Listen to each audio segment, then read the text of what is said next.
Dr. Singer, I know you've been engaged in the study of cult-related issues, especially the psychological issues, and you've talked with the relatives of over thousands of cult members? Thousands. I've talked with, I stopped counting when I got to 5,000 former cult members and their families. So that. And you talked with. Yeah. And I began talking with cult members who had left cults and their families back in the very early 1960s. And so that for 40 years, I've been working with people that have been captured by cults. So according to your experience, what strikes you most when you are talking with them?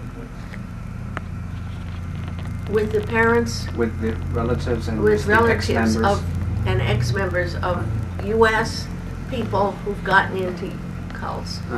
The parents are so shocked that someone has been able to take a son or a daughter away from them, get them so that they don't connect with them anymore, and they talk in jargon. That's the usual sort of thing. And the parents are bereft. They are saddened that their young man, and sometimes it's not young people, but sometimes people's husbands and wives get seduced and tricked into joining cults.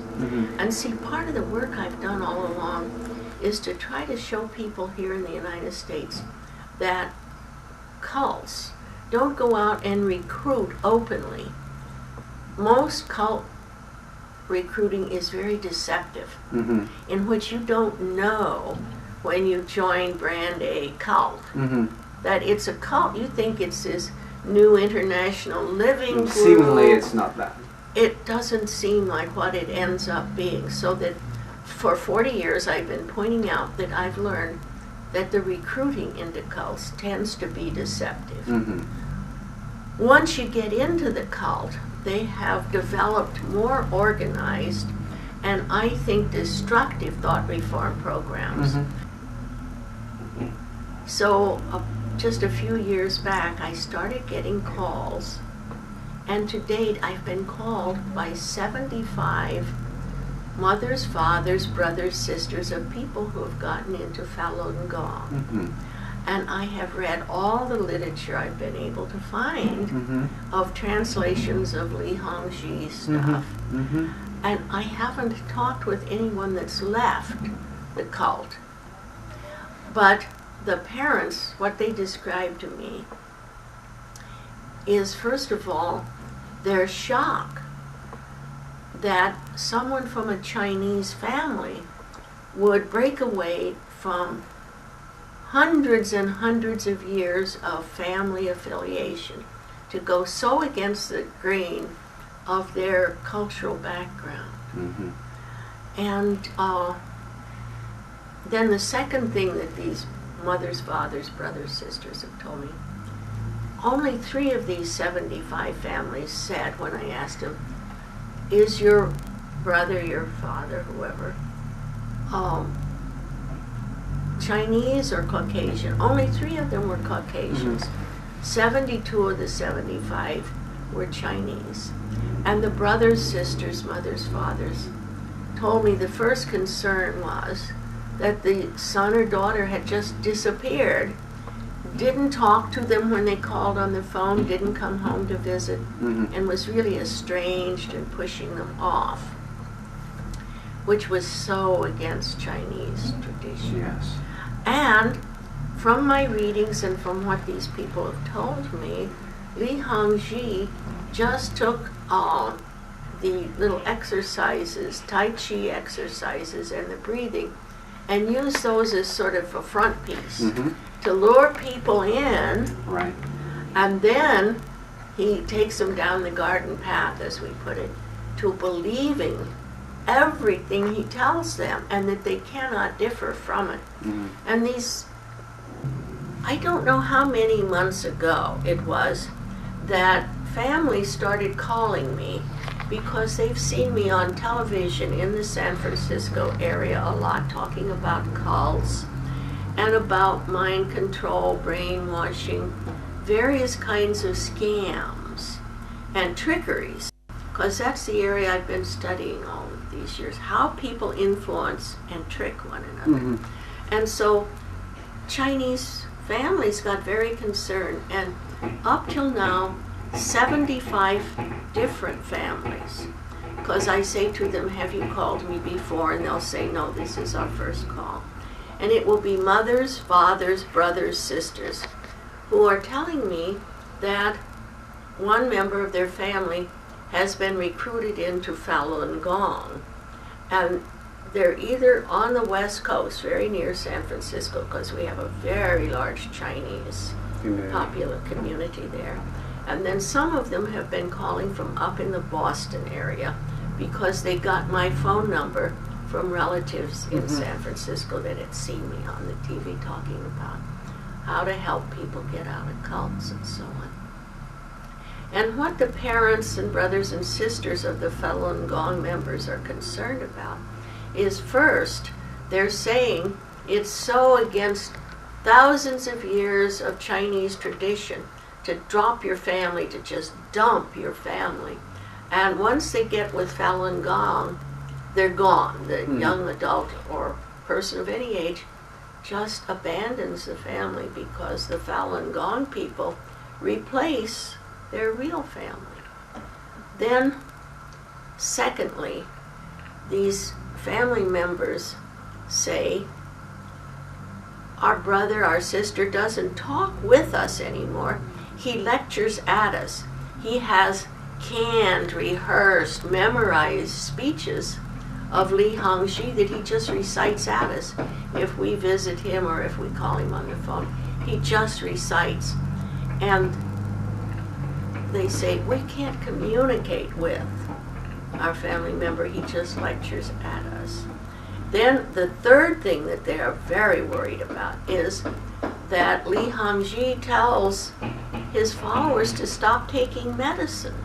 And some of these family members have said that their brother or sister has some very chronic disease like diabetes where he should be taking his insulin, or other diseases where they should be taking their medicine.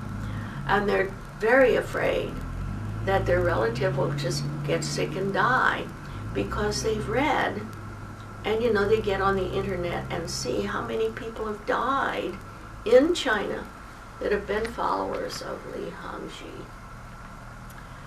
And then they're very concerned because these relatives say, I want to go to China and be with the Falun Gong people in China. And then their parents and brothers and sisters say to me, we're very afraid that they'll go and they'll do stuff that's so illegal in China, and they'll get put in jail or shot or who knows what. And they want to know how to, you know, get their relatives out. And I talk with them a lot about how to lure them back out again and so on. But we just don't have enough people. There are not too many of us that read all the stuff that's been translated into English that Li Hongxi has said. According to your experience, what kind of harms have been done to these members? They've been separated from their family. They've been told not to take their medicine. And they used to be, like you and I, regular people who rationally thought about stuff. Once they get with Falun Gong, their families say they don't rationally reason anymore. They just recite learned phrases. They have lost their ability to be independent reasoners. And then some of these people, the relatives say, have lost their job skills because they put so much time in with their Falun Gong friends. Do you think Falun Gong as a cult or religion in America would develop in the way that they are proceeding now? I think that Falun Gong surely meets the criteria of being a cult by American or world standards. the leader has people, instead of, worshiping God or abstract principles, they worship him. They believe he is the all-powerful person. And they've dropped centuries of religion in China to follow this man, so that he is a self-appointed person who says, as cult leaders do all around the world, follow me. I know the one way. Follow me. Give up everything. Come with me. Then he gets such control over them that they stop thinking for themselves. No matter how huge it is, China is a huge country compared to, say, here in the U.S. or compared to little European countries. In any country, you want citizens who think, citizens who reason, citizens who learn what the technical skills are for survival in a modern world, so that these people who have joined Falun Gong, their families are so concerned. And the families are afraid. I say to them, oh, would you give me your name and number so I can put you in touch with journalists, because it would be so helpful for Chinese, Caucasian, any kind of people here in the U.S.